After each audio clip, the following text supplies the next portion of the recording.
149페이지 할 차례죠. 149페이지 확인 설명 맞습니까? 서식 비교. 지난주 수요일 날 13일 날 6월 13일 날 감정평가사 1차 시험이 있었습니다. 오늘 프린트 내드렸는데 그중에서 부동산 중개 실무와 관련된 문제 4문제를 해설을 적어놨습니다. 그래서 명의신탁, 부동산 실권리자 명의등기에 관한 법률, 명의신탁에 관한 문제가 출제가 됐고요. 해설을 자세하게 적어놨으니까 보시면 되고, 그 다음에 법정지상권과 관련되는 게 출제됐고요. 그리고 공인중개사법에서는 용어정의가 출제됐고, 그 다음에 부동산 거래 신고 등에 관한 법률에서는 이번에 그 해제 신고해야 되는 게 30일 이내에 해제 신고해야 되는 걸로 신설됐죠. 60일 이내에 해가지고 X라고 되어 있습니다. 해설 자세하게 되어 있으니까 한번 참고로 보시기 바랍니다. 왜냐하면 이게 감정평가사 출제위원하고 거의 인력풀이 거의 동일합니다. 공인중개사 출제위원하고. 그러다 보면 비슷한 문제가 해마다 거의 출제됩니다. 감평에 출제됐던 게 그 다음에 바로 공인중개사 시험에 출제되는 경향이 있습니다. 자세한 해설을 해놨으니까 한번 꼭 보시기 바랍니다. 자, 그러면 우리 교재 요약지 149페이지 확인 설명서 서식 비교입니다. 서식이 4가지 서식이 있고 영어로 된 서식이 있죠.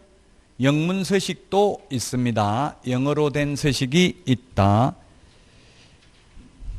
영문 서식이 있다는 것은 물론 시험에 출제된 적은 없습니다.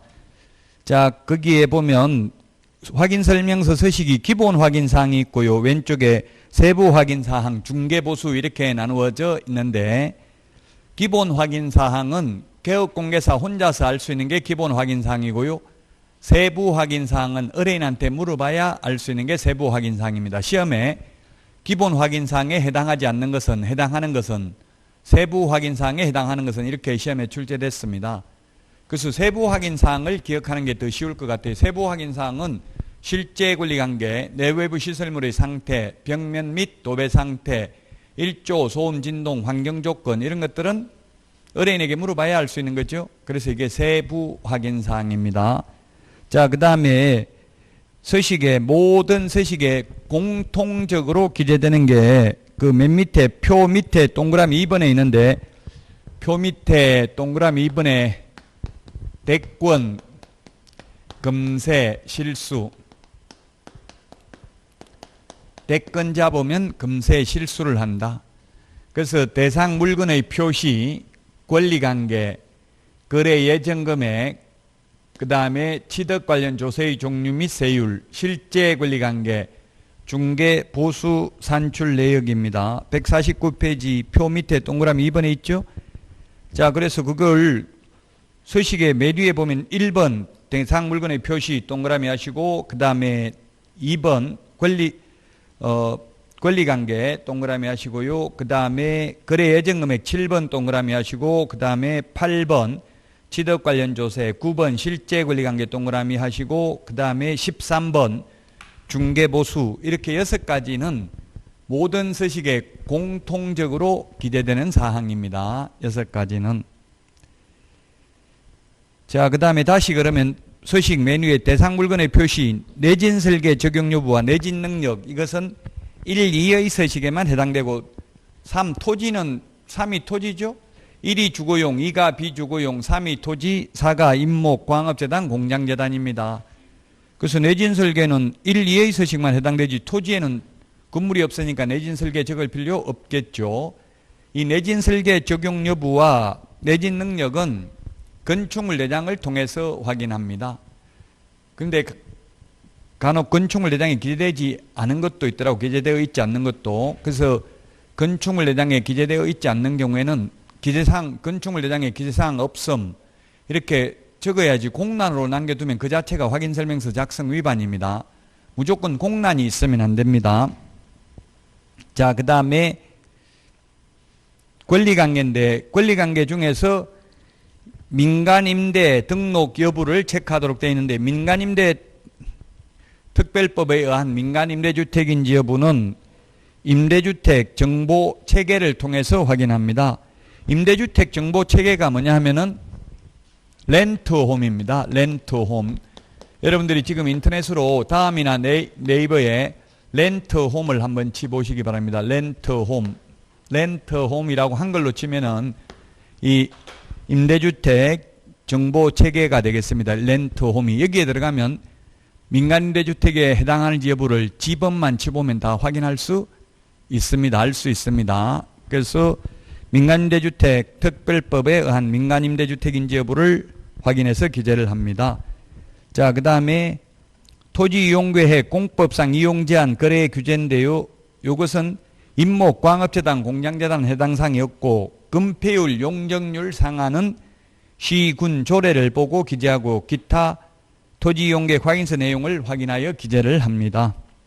자, 그 다음에 4번 입지조건인데 입지조건은 역시 시험에 출제가 되었었는데 입지조건은 1의 서식, 2의 서식, 3, 4의 서식이 있습니다. 이런 입지조건은 도대주 교판, 2의 서식은 도대주, 3의 서식은 도대, 4의 서식은 해당 사항이 없습니다. 도가 뭐냐면 도로와의 관계, 대중교통, 주차장, 교육시설, 판매 및 의료시설을 체크하도록 되어 있습니다. 1의 서식은. 2의 서식은 도대주 3개만, 3의 서식은 도대, 4의 서식은 입지조건을 기재하지 않습니다. 또 시험에 공원은 확인설명서 서식에 기재하는 입지조건이다 아니다? 서식에는 기재되지 않습니다. 입지조건은 맞죠? 요즘 숲세권 해가지고 공원이 입지조건 맞지만 지금 현재 확인설명서 서식에 기재하도록 되어 있지는 않습니다. 자, 그 다음에 비선호시설이 있는데 동그라미 6번 비선호시설은 1의 서식과 3의 서식에만 해당됩니다. 2의 서식에는 비선호시설을 기재하지 않는다는 점을 주의하셔야 되겠습니다.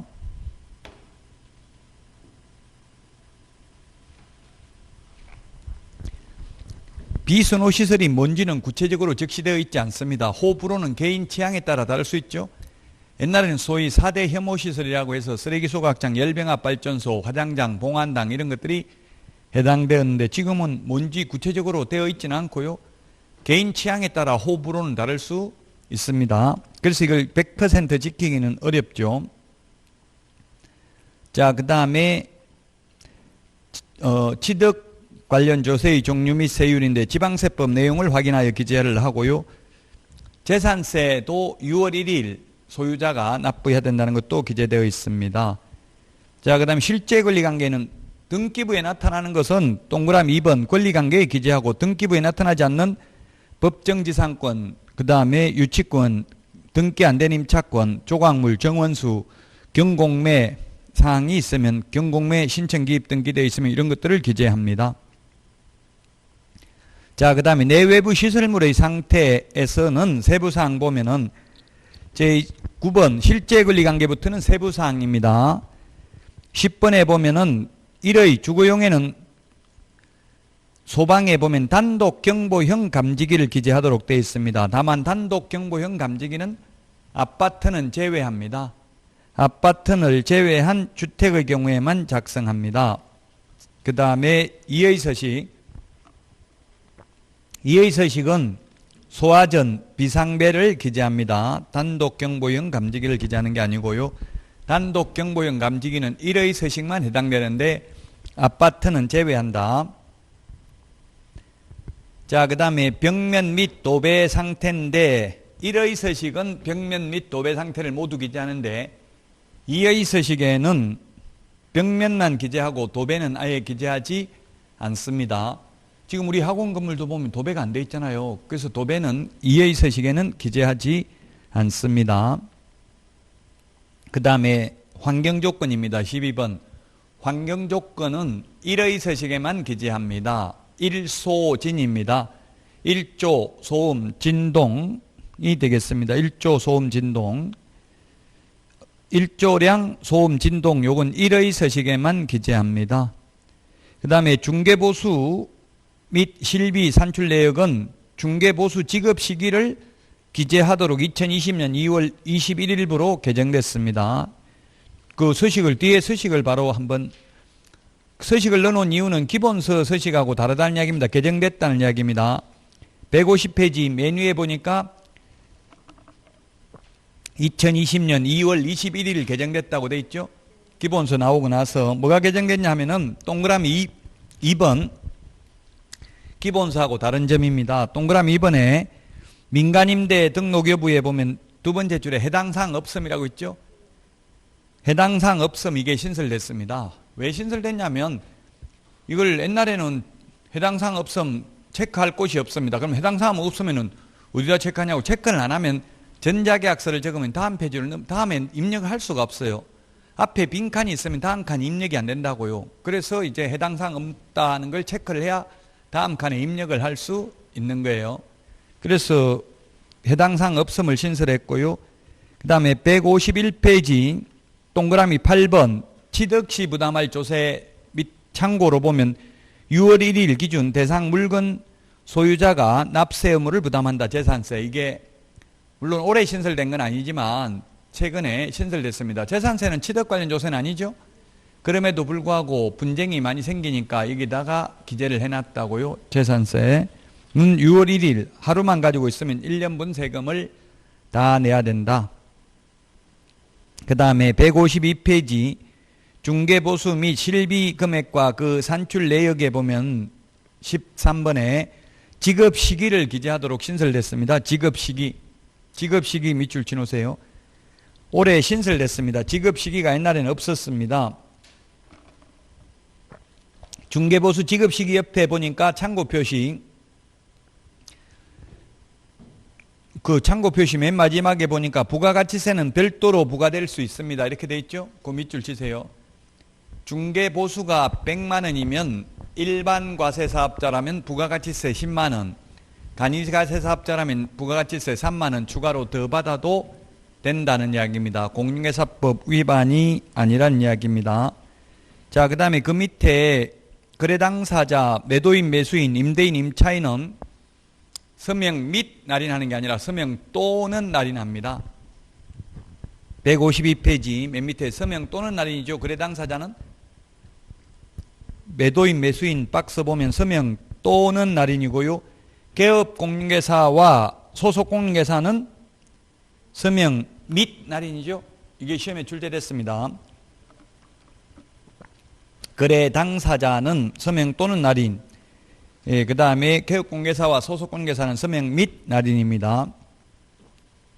이 153페이지 기재요령을 꼭 한번 읽어보시기 바랍니다. 153페이지 기재요령이 해마다 시험에 한 문제 출제가 됩니다. 서식이 반드시 출제됩니다. 가장 중요한 서식이 이 확인설명서 서식이고요.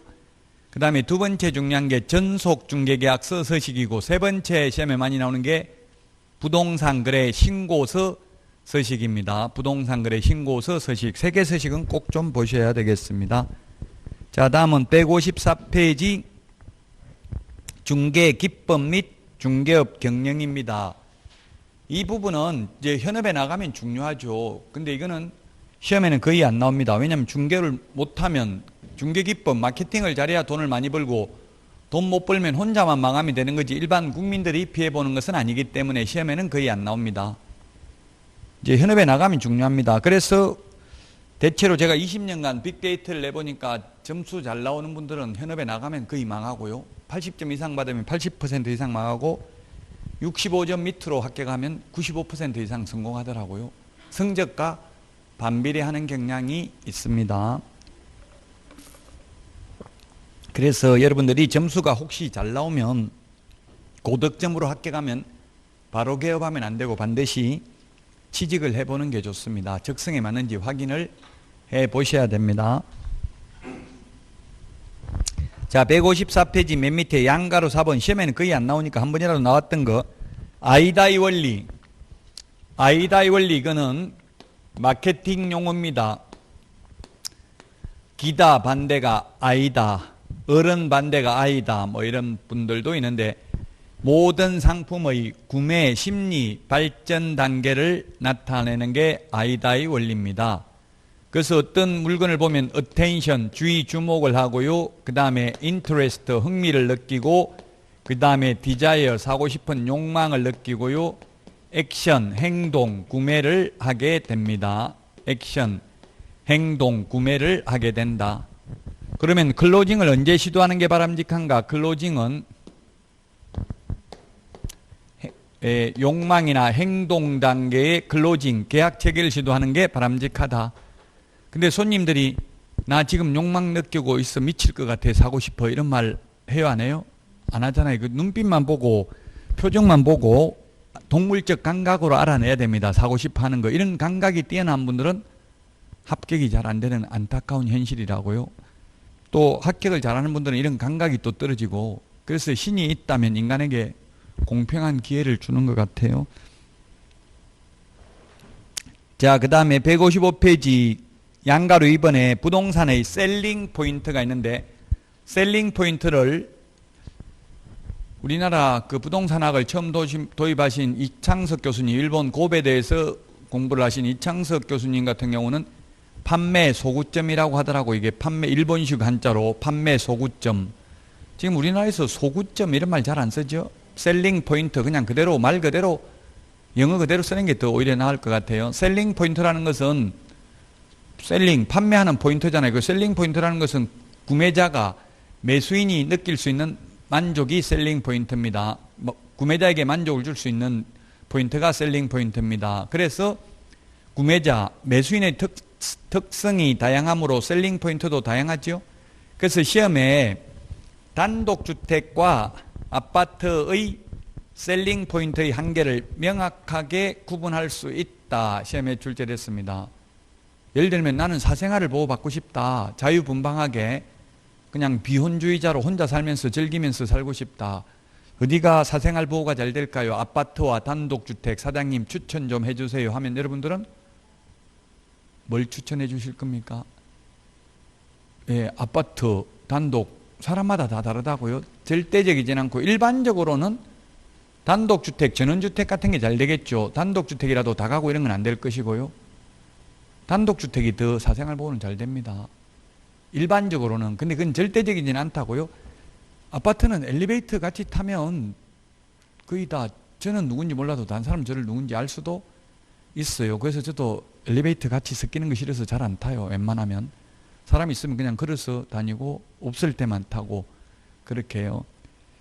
어쨌든 그래도 이제 계속 아파트 살려고 하면서 아파트는 사생활 보호가 안 될까요? 이런 식으로 하는 사람한테는 예, 안면 몰수하고 신경 안 쓰고 살면 뭐 아파트도 살만합니다. 이런 식으로 말할 수 있다는 이야기. 절대적이지는 않다는 이야기입니다. 셀링 포인트가. 매수인의 특징이 다양하기 때문에 그렇습니다. 자, 셀링 포인트는 동그라미 1번의 동그라미 기억. 기술적 측면의 셀링 포인트, 부동산의 기능을 중시하는 겁니다. 그래서 똑같은 아파트가 있으면 새 아파트가 더 비싸잖아요. 그 이유는 새로운 공법, 새로운 자재 써가지고 기술적 측면의 셀링 포인트가 되겠습니다. 새 아파트가 더 비싸다 이런 거는. 아파트도 라이프 사이클을 보면 보통 한 10년 되면 이제 젠트리피케이션이 일어납니다. 즉 계층 이동이 된다고. 처음에 분양받았던 사람 나가버리고 한 10년 지나면 노후화되니까 이제 또 새로운 사람이 들어오게 되고, 보통 10년 지나면 새 아파트보다는 가격이 더 떨어지죠. 같은 지역에 있는 새 아파트보다는. 그래서 자꾸 갈아타는 게 될 수 있으면 더 좋겠죠. 자, 그 다음에 경제적 측면의 셀링 포인트, 부동산 가격이나 임료의 하자 유무를 중요시하는 겁니다. 예를 들면 똑같은 아파트 전세가 1억짜리도 있고 9천만 원짜리도 있으면 9천만 원짜리 싼 거 중개할 때는 사장님 이거 오늘 처음 사장님한테만 제가 9천만 원짜리 이야기하는 겁니다. 다른 사람한테는 이거 들었다는 말 하지 마세요. 예를 들면 좀 그 사람만 이해해 주는 것처럼 이렇게 해야 손님들이 좋아하지요. 너무 오버해서 그러면 또 사기꾼처럼 보이고 참 그게 어렵다는 이야기예요. 실제 현업에 나가면.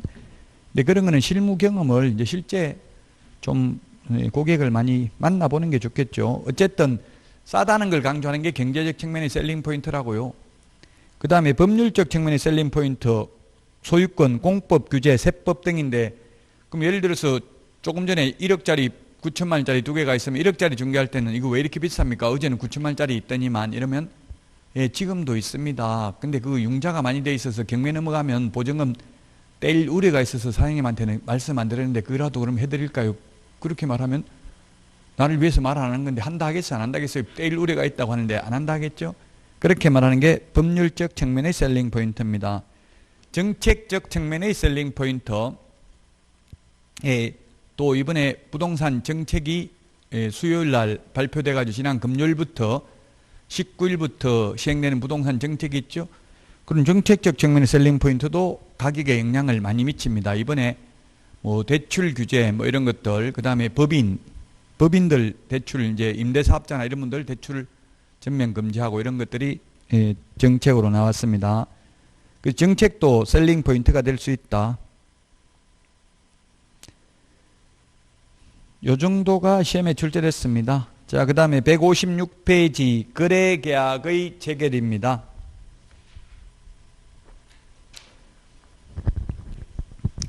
계약 성립은 민법에서 청약과 승낙의 의사표시 합치로서 계약은 성립하죠. 그래서 계약서 작성이 계약 성립 요건은 아닙니다. 당사자 간의 청약과 승낙의 의사표시만 있으면 됩니다. 그래서 민법에서는 민법 시험에 반드시 문서로 하여야 한다, 서면으로 해야 된다 하면 무조건 X입니다. 민법 시험에는. 그런데 우리 공인중개사법에서는 반드시 서면으로 해야 되는 게 굉장히 많이 있습니다. 우리 공인중개사법에서는 반드시 계약서를 문서로 작성해야 됩니다. 작성 안 하고 말로만 해도 민법상 계약은 성립하지만 효력은 있지만 분쟁이 생길 가능성이 많잖아요. 그래서 공인중개사법에서는 반드시 문서로 작성하라고 돼 있고요. 작성 안 하면 업무정지 사유에 해당됩니다. 일단 계약서 작성을 안 하면. 2번 계약서 작성 요령입니다.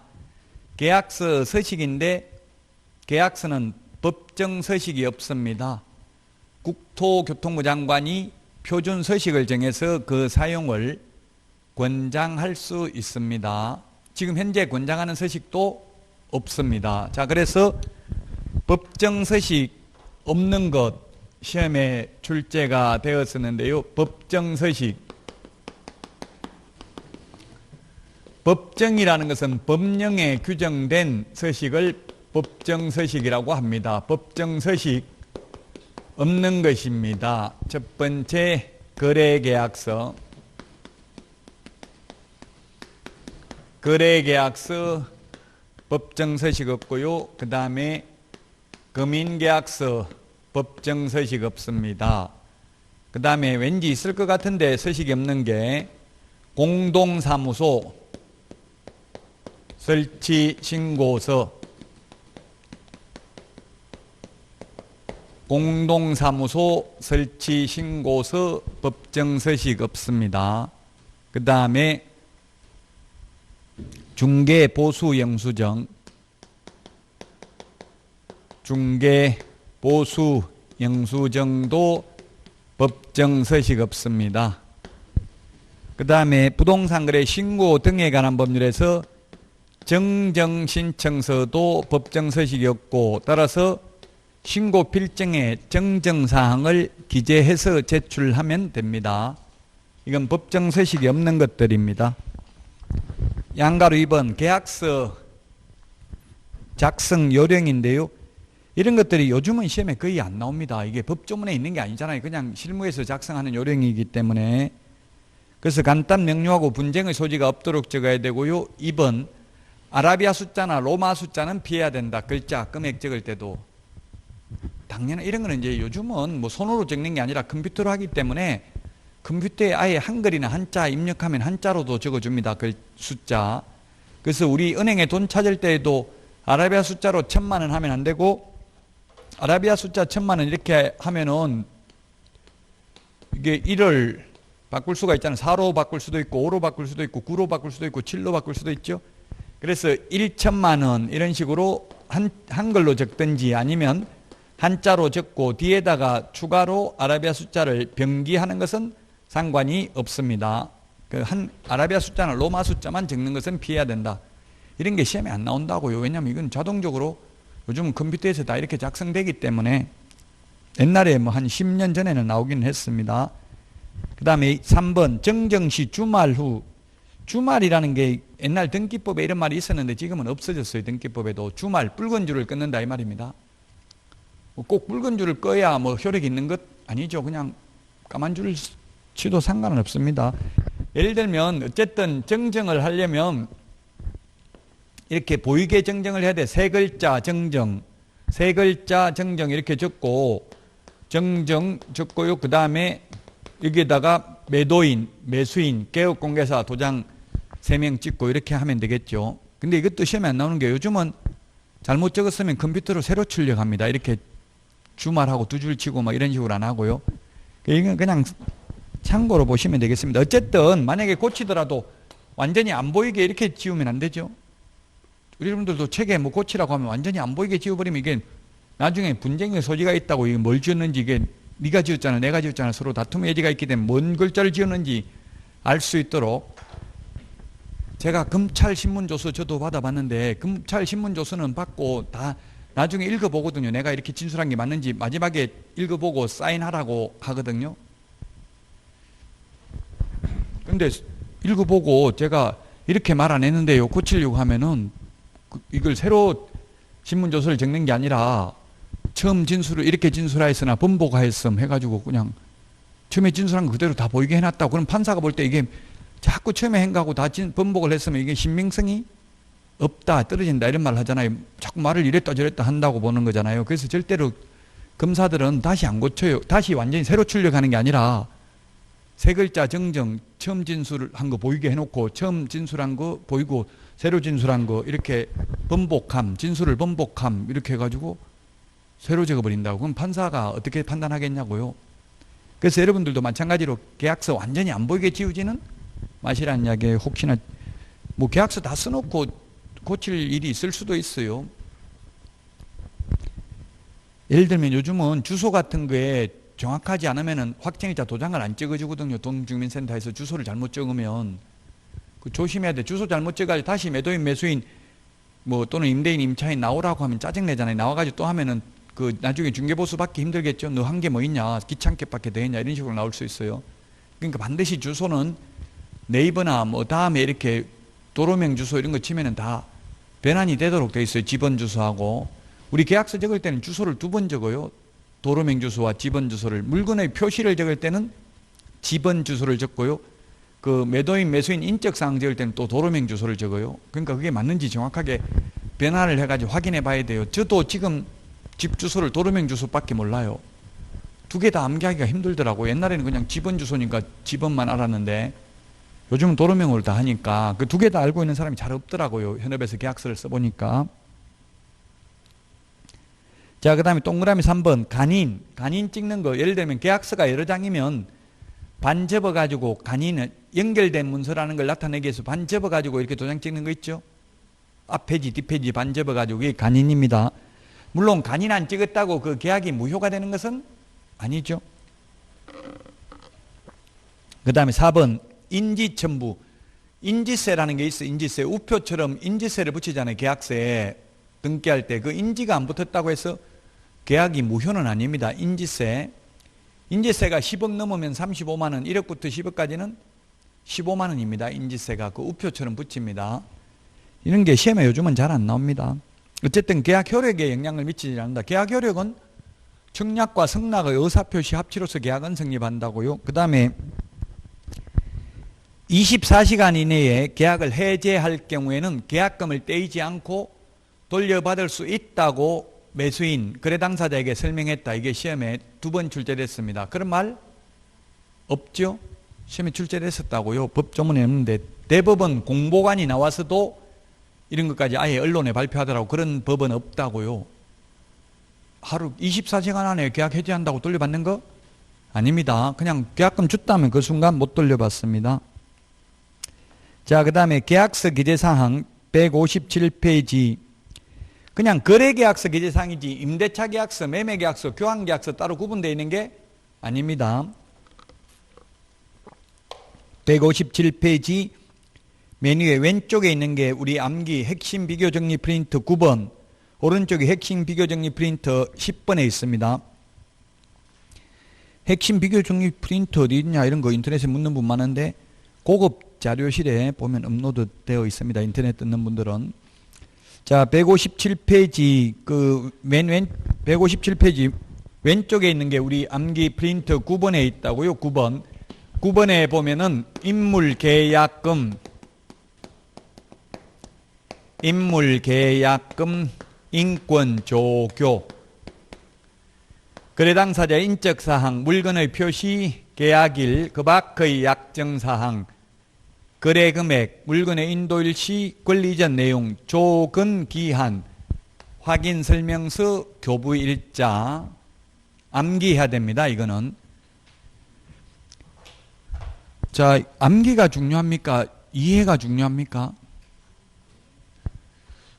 아니, 민법 지금 양창수 전 대법관 요즘 뭐 뉴스에 언론에서 좀 약간 논란의 대상이 되는 분이던데 어쨌든 그분이 서울법대 법학과 교수도 했는데 그분이 쓴 법학 공부 서문에 보니까 민법 암기가 중요하냐 이해가 중요하냐 둘 다 중요하다고 돼 있더라고요.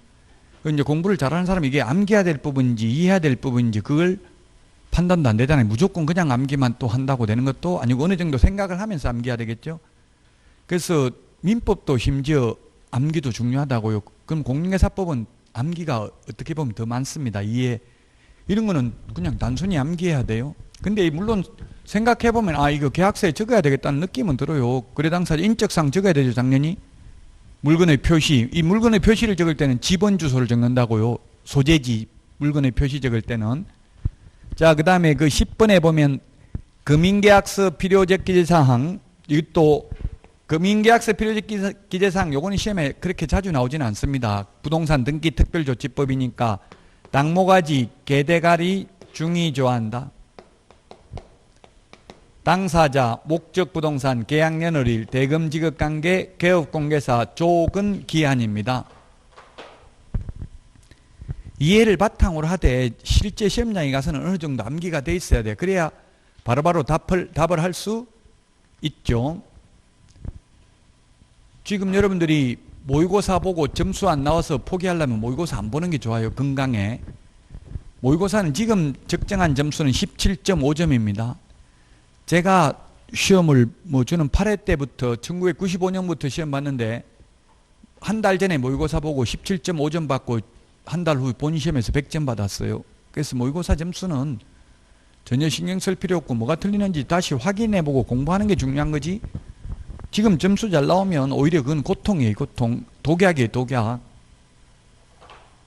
양약은 고구이나 일이여 병이요 충언은 역이나 일이여 행인이라 이런 말이 있어요. 약은 입에 쓴 게 좋다고 지금 다는 거는 그건 독배예요. 독배. 그래서 충고하는 말은 귀에는 거스리지만 행동에는 이롭다. 약은 입에는 쓰지만 몸에는 이롭다는 이야기죠. 그래서 지금 이로우려면 점수가 안 나오는 게 더 좋다고요. 포기만 안 한다면. 그럼 포기하려면 아예 모의고사 안 보는 게 좋아요. 모의고사 한 번도 안 보고도 합격한 사람 있어요. 자기 멘탈이 약한 사람은 이거 점수 안 나오고 이렇게. 왜냐하면 지금 우리나라 시험 33만 명이 응시해가지고 2차 시험 보는 사람이 8만 명밖에 안 돼. 9만 명도 채 안 돼요. 3분의 2 이상이 중간에 다 탈락해버린다고. 그걸 자기 관리를 못해가지고 점수 안 나온다고 포기해버리고 이러니까 그런 자신감이 없는 분들은 차라리 모의고사 안 보는 게 건강에 좋을 수도 있어요. 물론 모의고사를 보고 검토를 해봐야 되는데 포기하려면 안 보는 게 낫다는 이야기입니다.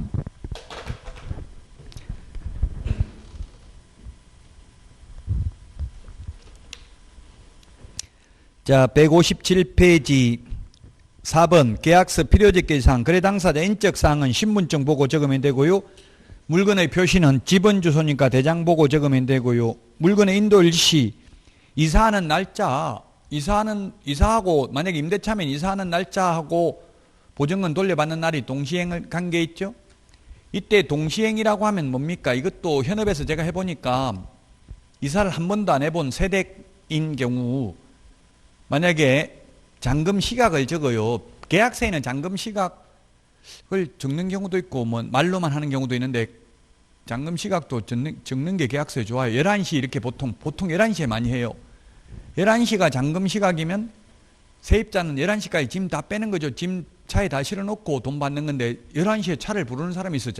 11시에 잔금 시각이라고 하니까 그러면 보통 저도 이사해봤는데 11시에 잔금 시각이면 새벽에 6시에 차 와가지고 이삿짐 차 와가지고 싣고 이런다고 다시 6시에 와서 새벽부터 그래야 11시 되면 짐 다 빼죠. 미리 견적 내잖아요. 짐이 많으면 일찍 오고. 그 저도 어릴 때 왜 이렇게 새벽부터 하는지 그때 이해도 못했는데 잔금 시각이 보통 11시 이렇게 많이 해요. 그렇게 좀 해야 은행 문 열었을 때 해야지. 오후에 뭐 6시에는 문 닫아버리면 돈이 요즘은 금액이 억대가 넘으니까 1억이 넘는 돈이 만약에 수표로 가져왔는데 이게 부도수표인지 이런 거 확인하려면 은행 시간 안에 하는 게 좋겠죠. 은행 시간 안에 하면 수표 뭐 그 부도난 수표인지 확인할 수 있잖아요. 옛날에는 토요일, 일요일 이사를 많이 했죠. 한 20년 전만 해도, 20년 전까지만 해도. 요즘은 평일날 합니다. 이사 전부. 왜 그래요? 금액이 크다 보니까 은행 문 열었을 때 해야 된다고요. 토요일, 일요일 날 하면은. 저도 한 20 몇 년 전에 이사를 했는데 세입 주인이, 저도 전세 살다가 이사를 하는데 주인이 돈을 안 내주는 거예요. 토요일, 일요일 하는데 월요일 날 준다. 지금 은행 문을 닫아서 월요일 날 줄 테니까 이사 가라 하더라고요. 근데 그 갚으님 제 전 재산인데 이사 가다 만약에 안 내주면 그거 어떻게 하냐고 짐 다 뺐는데 소송한다 해도 그게 돈 안 주면 소송해도 피곤하죠. 돈 없으면 또 못 받는 거고. 그래서 제가 동시행 항변권을 행사하겠다 해가지고 짐 다 내려버렸어요. 이삿짐 차 보내버리고. 그러니까 그거 뭔데 묻더라고. 동시행 항변권 행사하겠다니까. 변호사한테 물어보라니까 물어보고 3시간 있다 왔더라고. 다시 돈 줄 테니까 이사 가라더라고. 돈 못 구한다고 해놓고. 그래가지고 다시 이삿짐 차 부르니까 30만 원 더 달라 하더라고요. 갔다 다시 오니까. 그 30만 원까지 받아가지고 이사를 한 적이 있어요. 그래서 그 주인이 저보고 너 같은 인간 죽을 때까지 다시는 안 만났으면 좋겠다. 근데 결국은 아직도 못 만나긴 했어요. 어쨌든 이게 그래서 요즘 토요일, 일요일 날 잘 안 한다고 이사를. 주인이 뭐 돈 내일 내주겠다 하면 골치 아프잖아요. 짐 다 싸놨는데. 자, 그 다음에 권리 이전 내용. 뭐 예를 들면 정원수, 정원석 이런 거 나무 뽑아갈 건지 이런 것도 적으면 되는데 굳이 의뢰인들이 말 안 하는데 개업공개사가 이 정원수 나무 뽑아갈 거냐 이런 물을 필요 없어요. 그냥 가만히 너무 그런 특약을 많이 내버리면 계약이 깨져요. 그래서 보통 특약은 거래 당사자가 요구하는 것만 특약을 적으면 되고 개업공개사가 너무 많은 걸 디테일하게 나무 뽑아갈 겁니까? 이렇게 물으면 뽑아가려고 생각 안 하고 있다 갑자기 그거 뽑아가도 됩니까? 이렇게 말할 수도 있겠죠. 158페이지 거래가격, 계약금, 중도금, 잔금 등을 명확하게 표시하고 지급장소 및 지급시기를 표시한다. 시험에 거래금액은 계약금, 중도금, 잔금으로 나누어서 지급해야 된다. X로 출제됐습니다. 일시불로 다 주고 사도 되죠? 근데 현실적으로 저도 뭐 현업에서 일을 해보니까 일시불로 다 주고 사는 경우는 거의 없고요. 중도금을 안 주는 경우는 많더라고요. 임대차인 경우. 근데 가급적이면 중도금을 근데 지급하는 게 좋아요. 중간에 지급 못하면 중간에 오기 힘들다고 하면 그러면 지금 계약금 1,000만 원이면 계약금 500, 중도금 500으로 하기로 한다. 이렇게 특이하게 적으면 되겠죠. 왜냐하면 시세 변동이 심한 경우에는 계약이 깨지는 경우가 많아요. 예를 들면 계약금 1,000만 원 그러는데 한 달 후에 잔금 치르려고 하니까 3,000만 원 올라버리면 시세가 매도인은 깨려고 하겠죠. 2천만 원 더 받으면 되니까 계약금 100으로 물어주더라도. 그래서 변동이 심할 경우에는 계약이 깨지면 현실적으로 개업공개사가 중개보수를 받기가 쉽지 않죠. 법적으로는 개업공개사의 고의가실 없이 무효 취소 해제돼도 받을 수 있지만 이론적으로는 현실적으로는 개업공개사 네가 사기쳤잖아 이렇게 하면 그걸 입증해야 되잖아요. 내가 고의가실이 없다는 걸 쉽지 않잖아요. 그게. 그래서 가급적이면 계약이 안 깨지게 하려면 이행의 착수에 해당되도록 중도금을 지급하는 게 바람직합니다. 자, 계약금은 증약금, 위약금, 해약금의 성질을 갖는데 통상 당사자 간에 약정이 없으면 해약금으로 추정합니다. 계약금은 거래대금의 통상 10%입니다. 법에 10%를 하여야 한다 이런 규정은 없지만 통상 10%고요. 판례는 10%를 초과한 과도한 계약금은 중도금으로 본다는 판례가 있습니다. 따라서 만약에 매매대금이 1억인데 계약금을 5천만 원 지급했다면 1,000만 원은 계약금이고 4천만 원은 중도금으로 본다는 이야기입니다. 자, 그 다음에 중도금, 동그라미 2번 중도금. 중도금은 이행의 착수에 해당되므로 일단 중도금을 지급하고 나면 원칙적으로 계약을 해지할 수 없습니다. 중도금을 지급하러 갔는데 사람이 없어서 만나지 못해서 중도금을 지급하지 못해도 이행의 착수에 해당된다는 게 판례입니다. 그럼 계약을 해지할 수 없다는 이야기입니다. 자, 잔금은 동시행 관계에 있는데 동시행이라고 하면 등기부에 등기관이 기재하는 것과 잔금 치르는 게 동시행인데 현업에서는 지금 선의행을 하고 있죠. 매수인이나 임차인이 먼저 돈부터 주잖아요. 등기 서류만 받고. 그래서 굉장히 위험하기 때문에 이제 에스크로우 제도, 계약금 등의 예치 권고 제도를 활용하라고 법에 되어 있고요. 미국 같은 데서는 이행 보증보험을 거의 다 가입을 합니다. 권원보험을. 근데 우리나라는 현실적으로는 거의 가입을 안 하고 있기 때문에 문제가 있는 게 많다고요. 어떤 게 문제가 있으냐면 최근에 뉴스에 나온 거 보면 갑이 남편입니다. 이게 부인이고요. 니코틴 살인 이런 거 치보면 나와요. 남양주에 있는 이 남자분이었는데 50대 남자분이었어요. 초혼이고 여자분은 재혼이었어요. 돌싱이었어요.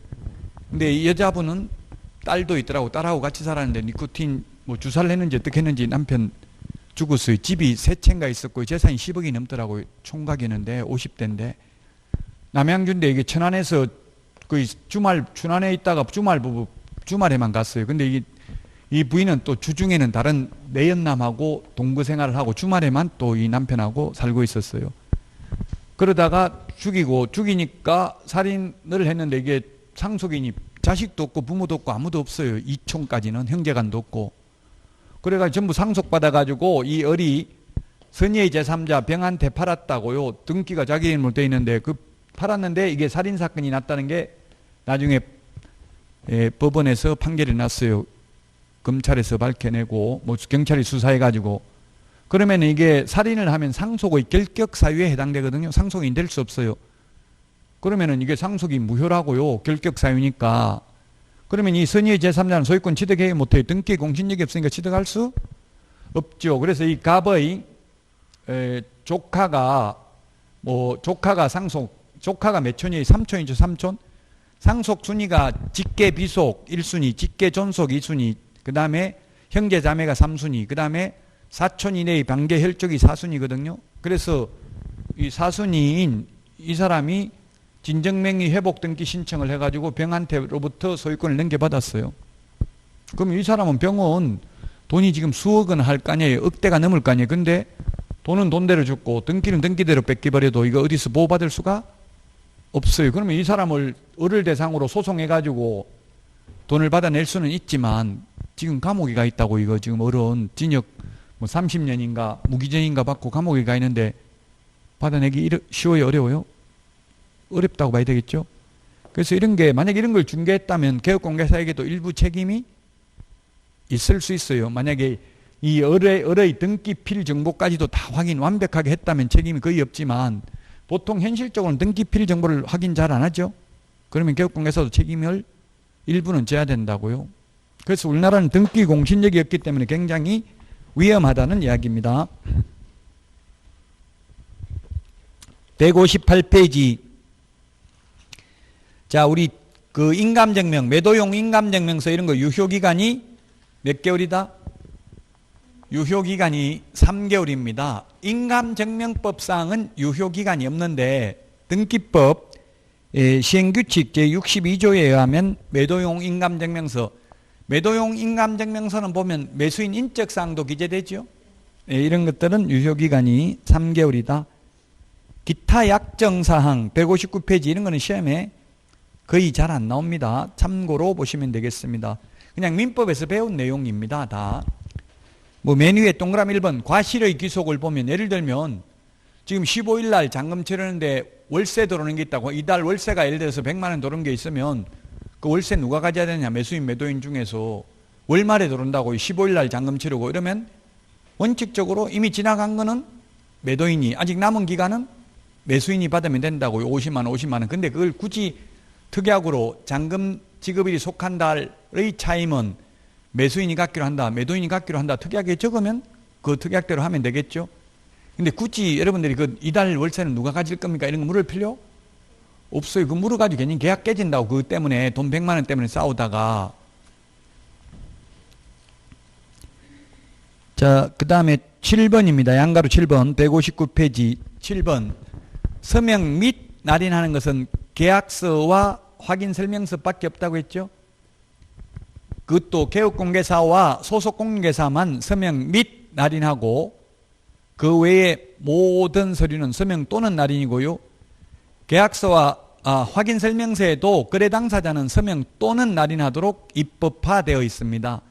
거래 계약서는 서식이 없기 때문에 뭐 거래 당사자 서명 및 날인하는 난 자체가 없습니다. 법정 서식이 없기 때문에. 자, 여기까지 하고 159페이지 부동산 거래 전자계약 시스템 보겠습니다. 오늘 내드린 문제 감정평가사 문제 4문제 하고 그리고 또 15문제 받으셨죠?